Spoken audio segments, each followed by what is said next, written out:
اعوذ باللہ من الشیطان الرجیم بسم اللہ الرحمن الرحیم۔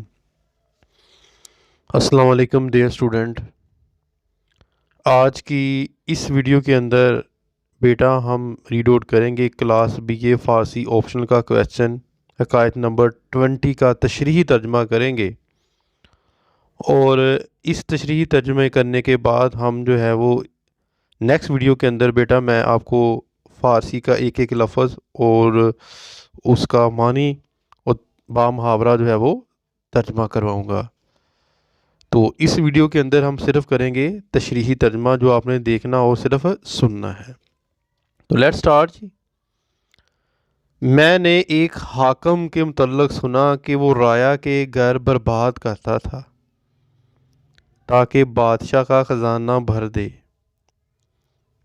ایسے دناؤں کے قول کا علم نہیں تھا، اسے دناؤں کے قول کا علم نہیں تھا جنہوں نے کہا ہے کہ جو شخص خدائے بزرگ و برتر کی عام مخلوق اس لیے ستاتا اور تکلیف دیتا ہے کہ اللہ کی کسی دوسری مخلوق و بادشاہ کا دل خوش کرے تو اللہ تعالیٰ اسی خاص مخلوق و بادشاہ کو اس پر مسلط کر دیتا ہے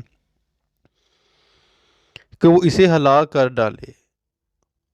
وہ تو بادشاہ کی خوشنودی حاصل کرنے کے لیے رایا پر ظلم و ستم کرتا ہے، مگر اللہ تعالیٰ اپنی قدرت کاملہ سے ایسی صورت پیدا کرتا ہے کہ اس کی ہلاکت اور موت اسی بادشاہ کے ہاتھوں عمل میں آتی ہے، کیونکہ جلتی ہوئی آگ ہرمل کے دانے کے ساتھ بھی وہ سلوک نہیں کرتی جو دکھی دلوں سے اٹھنے والی آہوں کا دھواں کرتا ہے۔ آگ کی تپش تو ہرمل تک محدود ہوتی ہے، مگر دکھی دلوں کی آہیں ایک پوری دنیا کو تہ و بالا کر دیتی ہیں۔ کہتے ہیں کہ شیر تمام حیوانات کا سردار ہے اور جانوروں میں حقیر ترین جانور گدھا سمجھا جاتا ہے۔ اس کے باوجود سب لوگوں کا اس بات پر اتفاق ہے کہ بوجھ اٹھانے والا گدھا انسانوں کو پھاڑ کھانے والے شیر سے بہتر ہے۔ بیچارہ گدھا اگرچہ بیوقوف اور عقل و تمیز سے عاری ہوتا ہے، لیکن جب وہ بوجھ اٹھاتا ہے تو لوگ اسے عزیز بھی رکھتے ہیں۔ اس لحاظ سے دیکھا جائے تو بوجھ اٹھانے والے بیل اور گدھے لوگوں کو تکلیف پہنچانے والے آدمیوں سے بہتر ہیں۔ بوجھ اٹھانے والے بیل اور گدھے جانور ہونے کے باوجود اس لیے بہتر ہیں کہ ان سے لوگوں کو فائدہ پہنچتا ہے، اور لوگوں کو تکلیف پہنچانے والے آدمی انسان ہونے کے باوجود اس لیے ان جانوروں سے کم تر ہیں کہ ان سے لوگوں کو تکلیف پہنچتی ہے۔ ہم پھر بے سمجھ اور نادان حاکم کے قصے کی طرف لوٹتے ہیں۔ اس کا خیال تو شاید یہ تھا کہ اس کے ظلم و ستم کی بات بادشاہ کے کانوں تک نہیں پہنچے گی، اور اگر پہنچے گی بھی تو وہ اس کے لیے نظر انداز کر دے گا کہ وہ یہ سارا ظلم و ستم بادشاہ کا خزانہ بھرنے کے لیے ہی کر رہا تھا۔ مگر بادشاہ کو آثار و قرائن سے اس کی برائیوں کا پتہ چل گیا، اور اس نے ان سے صرف نظر کرنے کی بجائے اسے شکنجے میں کسوا دیا اور پھر طرح طرح کی سزائیں اور اذیتیں دے دے کر مروا ڈالا۔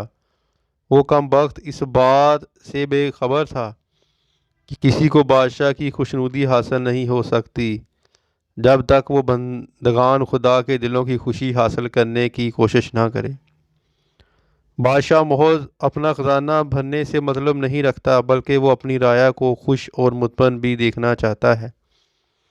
چنانچہ بادشاہ کی خوشی حاصل کرنے کے لیے ضروری ہے کہ بادشاہ کی رعایا کو خوش کیا جائے اور اس کے ساتھ نرمی اور نیکی کا برتاؤ کیا جائے۔ خدا کو راضی کرنے کا طریقہ بھی یہی ہے کہ اگر ایک شخص یہ چاہتا ہے کہ قیامت کے دن اللہ تعالیٰ اسے بخش دے تو اسے چاہیے کہ اللہ تعالیٰ کی مخلوق کے ساتھ نیک برتاؤ کرے۔ اگر مخلوق خدا کے ساتھ نیکی کی جائے تو خدا ضرور مہربان ہوگا۔ کہتے ہیں کہ اس حاکم کے زمانہ حکومت میں جو اشخاص اس کے ظلم و ستم کا شکار ہوئے تھے، ان میں سے ایک شخص اس حال میں اس کے پاس سے گزرا۔ اس نے اس کے حال تباہ کو غور سے دیکھا اور کہا کہ جس شخص کو کسی عہدے کی طاقت اور کسی منصب کا اختیار ملتا ہے اسے ملک میں لوگوں کا مال و زبردستی نہیں کھانا چاہیے۔ یہ اختیار تو اس لیے ملتا ہے کہ وہ لوگوں کے مال کی حفاظت کرے اور ان کے ساتھ مہربانی اور لطف و کرم سے پیش آئے۔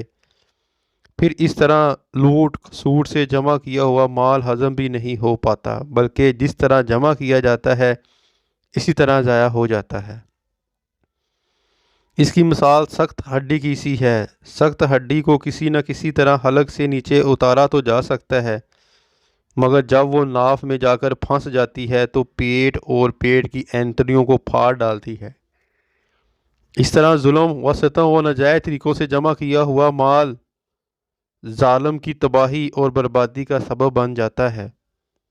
وہ بدبخت ظالم خود تو ہمیشہ کے لیے دنیا میں نہیں رہتا، لیکن اس پر لعنت و ملامت ہمیشہ کے لیے دنیا میں رہ جاتی ہے۔ وہ دنیا اسے جب یاد کرتی ہے تو برے الفاظ سے یاد کرتی ہے۔ یہ تو تھا بیٹا اس کا جو ہے وہ اب تشریحی ترجمہ کرنے کے بعد انشاءاللہ نیکسٹ ویڈیو میں میں جو ہے وہ ایک جو فارسی کا ورڈ ہے اس قائد کا اس کو میں اردو کے اندر جو ہے وہ ٹرانسلیٹ کروں گا اور آپ کو جو ہے وہ سمجھاؤں گا۔ اس وقت تک اپنی دعاؤں میں یاد رکھیے گا۔ فی امان اللہ۔ السلام علیکم۔